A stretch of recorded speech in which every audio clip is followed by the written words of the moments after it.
Maganagkuhan sa dakbayan sa Dumaguete nangandaw na usab sa pagbisita sa katawhan sa ilang mga mahal sa kinabuhi karong panahon sa kalagkalag. Ang detalye pinagi sa report ni Femari Dumabok. Nag-ocular inspection ng mga opisyal sa lokal nga kagamhanan sa Dumaguete City. Sakop sa kapulisan ug Traffic Management Office sa mga menteryo aron tun-an ang mga pamaagi sa pagpasud sa mga tao sunod semana.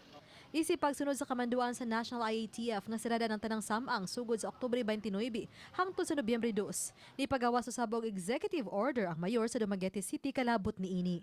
Aron mahatagan og higayon nga makabisita sa ilang mga mitaliwang kabanay, bukas sa publiko ang mga menteryo sa syudad gikan sa Oktubre 24 hangtod sa 28.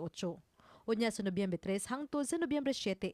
I-regulate usab sa LGU ang pagpasud sa mga tao sa menteryo, pinaagi sa paghatag og kalag-kalag pass o ondas pass. Samtang magbutang og control and help desk ang mga pulis sa entrada sa mga menteryo aron masita ang mga magdala og ilim ng makahubog, mga hait nga hinagiban og uban pang gidili. Bawal ang kaon-kaon og video kay sa sud o dili usab pwede mag-overnight.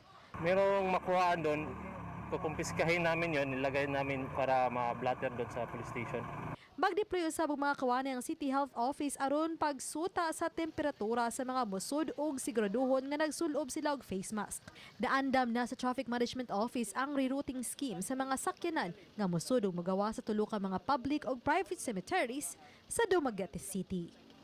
Preparado na ta sa mga personnel, nakaputay mga gipangandam nga mga tarpaulin para information o direction signs para sa mga muduaw sa atong mga kay allowed man ang muduaw gikan sa 24 hangtod sa 28 siguro na kay pero kinalan og pass.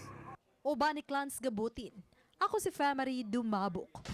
Balitang Bisdak.